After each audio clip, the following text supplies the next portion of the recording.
our country's pretty divided after this election. Some people feel it was fair, some people feel it wasn't. What do you think kids my age could do to help unite our country? Don't trust anybody. Never trust anybody with what they say, what they tell you. No matter who it is, unless it's God Almighty, research. Everything you're told, research. Because there's a lot of liars out there, especially in politics. Trust me, I've been in it 23 years. And assuming Joe Biden is inaugurated on January 20th, will you go with an open mind? No. Why not?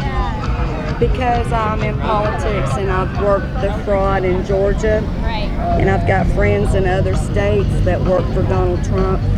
And the fraud is 100% real.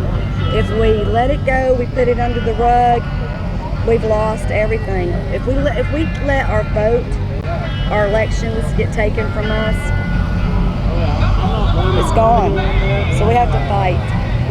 Now, in 2016, a lot of Democrats felt the election was unfair and went into Trump's presidency with a closed mind.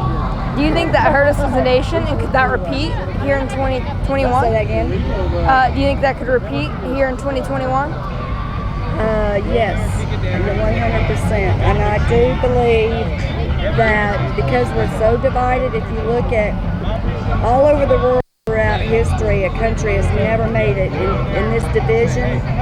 So no matter if Trump stays in office or if he leaves office, we're going to have burning buildings, rioting. We could even have a civil war. We're already in a civil war, believe it or not. We just don't see it up here where we live, up here in the mountains. But trust me, it's happening all over. I do believe January 20th, if he stays in office, you're going to have Antifa, Black Lives Matters, burning buildings down, rioting. And if he goes this, unfortunately, you're going to have a lot of the extreme radicals that the conservative party has, and we do. We have some of the crazies. Either way, it's not going to be good, I don't believe, unless God Almighty gives us a miracle. You know, I was speaking with somebody and asked them, like, we're getting really close to the inauguration, and President Trump is really pushing, to try to get the results overturned. What would you tell him? Say that again?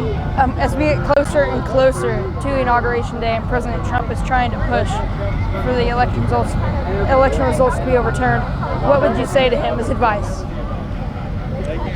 That's a tough one because,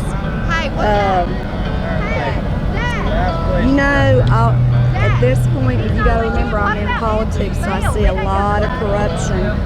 I would tell him to keep fighting, not to give up, for the American people in our country to continue fighting. We have to. At this point, like, I know you're young and you might not understand this, but what's happened in our country has never happened before. All the craziness, and I could tell you a lot of really crazy stuff that's gone on that the American people have no clue.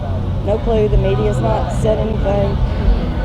So we just have to fight at this point. A lot of praying, a lot of trusting in God Almighty, having faith in Him. But in saying that, He didn't make puppets. He gave us a brain, free will. We got to help God Almighty. And so, we might have to physically fight for our country. Well, thank you so much for your time. Thank you.